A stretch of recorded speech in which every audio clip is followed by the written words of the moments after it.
Je pense que le problème pour les États, c'est qu'ils perdent leur souveraineté fiscale. Ils se sont accordés en Europe pour prendre des décisions à l'unanimité. Mais en réalité, ils perdent au fur et à mesure leur possibilité de s'accorder en matière fiscale. Et les grands scandales permettent de prendre conscience de ces enjeux.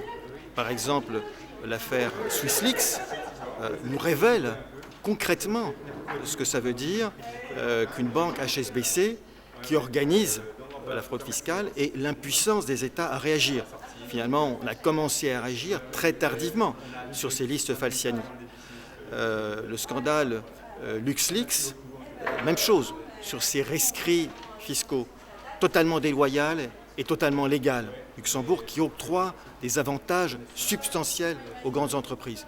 Nous devons, à Antoine Deltour, de connaître ce système.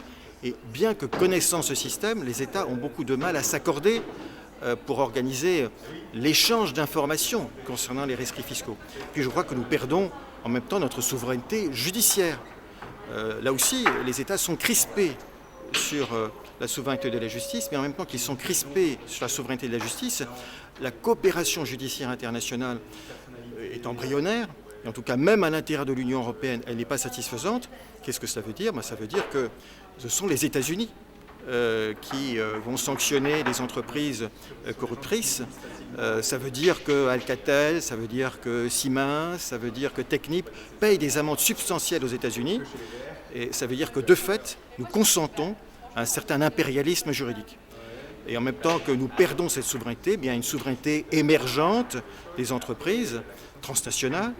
Elles choisissent les impôts qu'elles veulent payer. Elles choisissent par des mécanismes de lobbyisme quelles sont les règles auxquelles elles veulent bien se soumettre. Plus tout ceci est accentué par des mécanismes de porosité, de connivence avec la classe politique.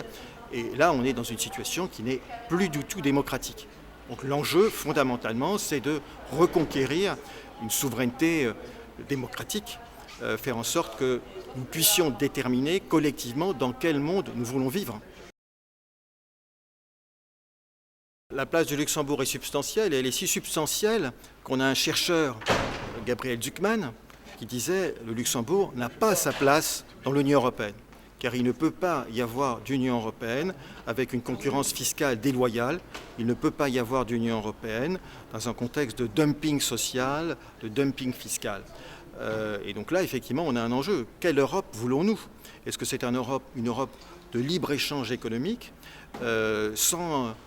sans coordination judiciaire suffisante, ou bien est-ce que nous voulons une Europe plus solidaire ? Et c'est ça le sujet du Luxembourg et d'autres d'ailleurs, l'Autriche et quelques-uns, qui font obstacle à ce que les textes, même les textes minimalistes, soient adoptés. Je pense notamment aux textes sur les échanges d'informations concernant les rescrits fiscaux, sur les échanges d'informations en matière d'avoir de nos ressortissants à l'étranger, sur les échanges d'informations sur les sociétés écrans. Je pense que la société civile a un rôle très important à jouer. C'est une démocratie de vigilance, de surveillance qu'il faut organiser.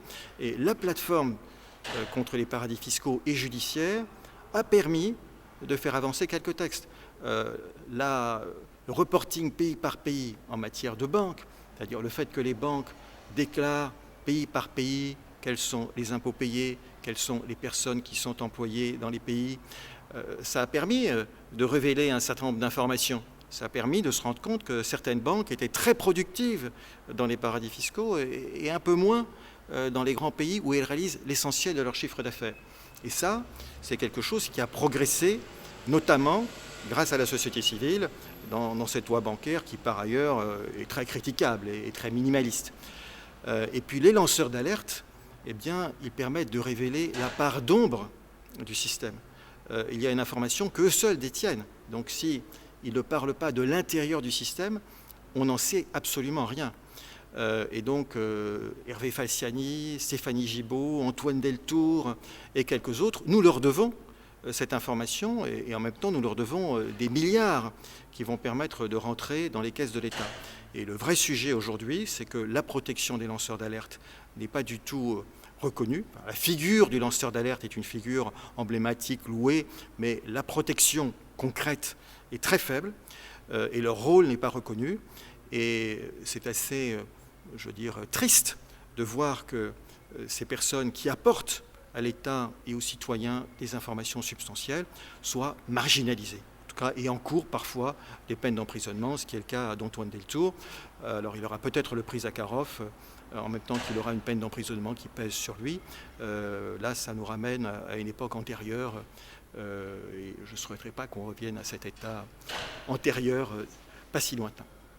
L'état, circonstances dans lesquelles c'était l'URSS qui emprisonnait ces personnes-là. Et Zakharov, précisément, a créé ce prix pour récompenser ceux qui luttent pour la liberté de l'information et la transmission. Pas de prisonniers politiques et pas de personnes qui sont emprisonnées pour avoir divulgué une information. Et bon, ça nous rappelle effectivement une situation problématique, et celle d'Antoine Deltour est très problématique de ce point de vue-là, avec quelques autres.